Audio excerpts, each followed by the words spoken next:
प्रथमतः या ठिकाणी सर्वांना नमस्कार। महाराष्ट्र विधानसभा निवडणूक त्या ठिकाणी पार पाडली आणि महायुतीने प्रचंड असं बहुमत या ठिकाणी हासिल केलेलं आहे आणि या बहुमताच्या जोरावरतीच आपण आपल्या चॅनलवरती सांगितलं होतं की महायुतीचं सरकार येणार आहे आणि देवेंद्र फडणवीस हेच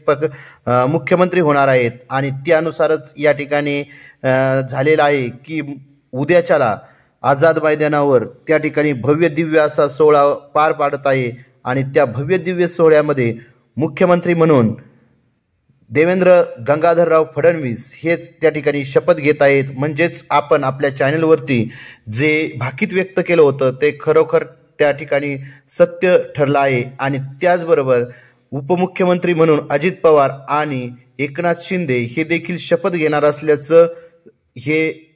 एक विश्वसनीय सूत्रांद्वारे त्या ठिकाणी माहिती मिळत आहे। म्हणजेच आपल्याला माहीतच आहे की एकनाथ शिंदे हे नाराज होते आणि नाराजीचा स्वर त्यांचा त्या ठिकाणी होता। आपण त्यांना पाहिलं की ते गावी निघून गेले, परंतु त्या ठिकाणी ते नाराज जरी असले तरी त्यांना शेवटी पर्याय नव्हता, कारण की अजित पवार हे एकटे जरी बीजेपीला समर्थन दिलं असतं तरी त्या ठिकाणी त्यांचं सरकार स्थापन होत होतं आणि शिंदेचे जे इतर आमदार निवडून आले होते त्यांनी त्या ठिकाणी त्यांच्यावरती दबाव आणला आणि सांगितलं की आपल्याला सत्तेत सहभागी व्हायचंय आणि जर आपण सत्तेत सहभागी जर झालो नाही तर आपले जे कामं आहेत ते कामं रखडले जातील आणि जर आपण सत्तेमध्ये सहभागी झालो तर आपले जे काही अपूर्ण प्रकल्प असतात ते प्रकल्प पूर्ण होतील आणि त्याचमुळे शिंदेंना नाईलाजाने या त्या ठिकाणी आता उपमुख्यमंत्रीपद आणि त्यांना गृहमंत्रीपद देखील मिळेल असं एक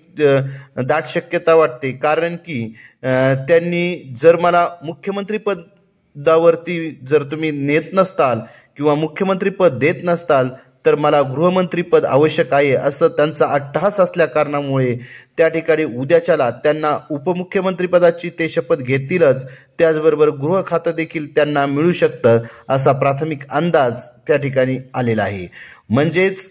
महायुतीने घवघवीत असं यश संपादन करून त्या ठिकाणी महायुती आणि तिचे जे घटक पक्ष असलेले राष्ट्रवादी काँग्रेस असेल, शिवसेना असेल आणि बीजेपी यांची ही महायुती भक्कमपणे या ठिकाणी महाराष्ट्राच्या प्रगतीसाठी पुन्हा एकदा सिद्ध झालेली आहे। म्हणजेच आपल्याला माहित आहे की ज्या कल्याणकारी योजना महायुतीने आणल्या आणि त्या कल्याणकारी योजनेमुळेच महायुतीला मोठ्या प्रमाणात यश त्या ठिकाणी प्राप्त झालेलं आहे आणि या कल्याणकारी योजना त्यांना पुढे चालू ठेवावी लागतील तरच त्यांचं जे सरकार आहे ते सरकार 5 वर्षाचा कार्यकाल त्या ठिकाणी पूर्ण करू शकतं आणि देवाभाऊ म्हणजेच देवेंद्र फडणवीस यांनी एक माइलस्टोन त्या ठिकाणी पूर्ण केलेला आहे की तिसऱ्यांदा ते या महाराष्ट्राचे मुख्यमंत्री म्हणून त्या ठिकाणी शपथ घेत आहेत। अत्यंत कमी वय असताना त्यांनी हे आपलं मुख्यमंत्रीपद अत्यंत जबाबदारीने आणि विश्वासाने त्या ठिकाणी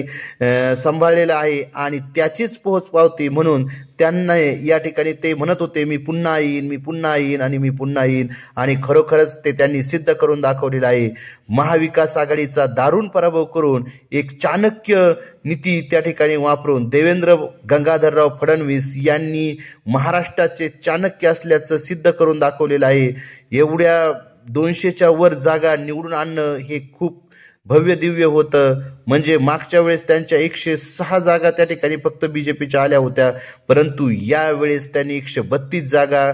निवडून आणल्या। म्हणजे जवळजवळ त्या ठिकाणी स्पष्ट बहुमत 145ला आहे आणि त्या 145च्या जवळ जाणारा एकटा हा बीजेपी पक्ष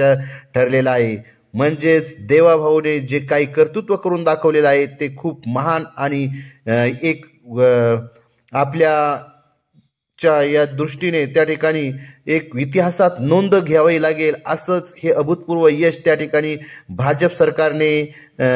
मिळवलेलं आहे आणि त्या यशाचे मुख्य वाटेकरी किंवा हे यश ज्याच्यामुळे मिळाले असे देवेंद्र गंगाधरराव फडणवीस आणि तेच उद्याच्याला मुख्यमंत्री म्हणून शपथ घेत आहे। आपल्या चॅनलने यापूर्वीही तुम्हाला सांगितलं होतं की बीजेपीचे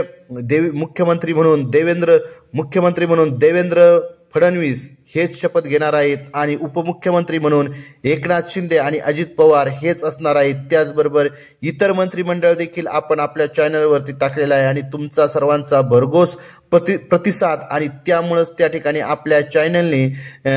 ही जे भाकीत आहे ते भाकीत खरं ठरत असल्याचं दिसून येत आहे. तुम्ही सर्वांनी या ठिकाणी आपली साथ दिली त्याबद्दल सर्वांचा आभार मानतो. धन्यवाद.